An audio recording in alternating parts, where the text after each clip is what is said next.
आदरणीय सुरजेवाला जी ने बहुत साफ और स्पष्ट शब्दों में ये बता दिया है कि जिस प्रकार से चुनी हुई सरकार को गिराने के लिए जो षड्यंत्र, सत्ता के लालची लोग, भ्रष्टाचार के आकंठ में डूबे हुए भारतीय जनता पार्टी के नेता जो कर रहे थे, वो निश्चित रूप से जनता के सामने आ गया है। और जो रहा बचा खुचा है वो मैं समझता हूँ जो पुलिस केस है उसके बाद में सामने आ जाएगा। गजेंद्र सिंह जी ने कल एक ट्वीट करके, मैं प्रदेश अध्यक्ष बना तो मुझे ये कहा था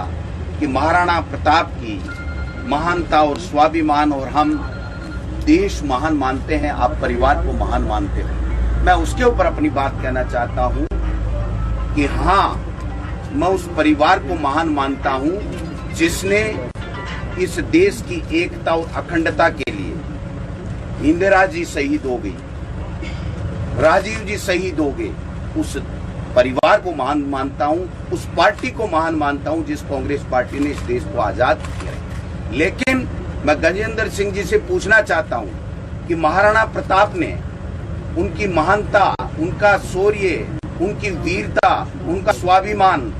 की पाठ में कहीं ये बात तो नहीं थी कि वो भ्रष्टाचार के आकंठ में डूब करके इस प्रकार का घिनौना करके लोकतंत्र से चुनी हुई सरकार को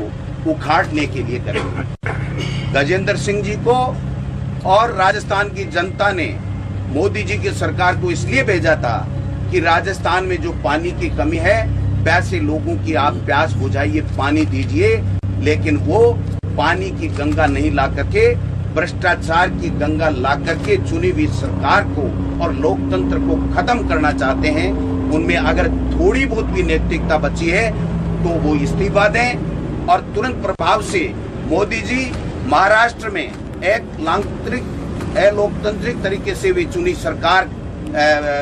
मनोनीत सरकार को 1 मिनट में ट्वीट करते हैं। आज इतने दिन बाद में भी प्रधानमंत्री जी किसी तरह का कोई बयान नहीं दे रहे हैं और कल के बाद में तुरंत प्रभाव से गजेंद्र जी के खिलाफ भारतीय जनता पार्टी अगर नैतिकता की बात करती है, वो स्वाभिमान की बात करती है, वो देश महान की बात करती है, तो उसको तुरंत प्रभाव से उनको बर्खास्त करना चाहिए।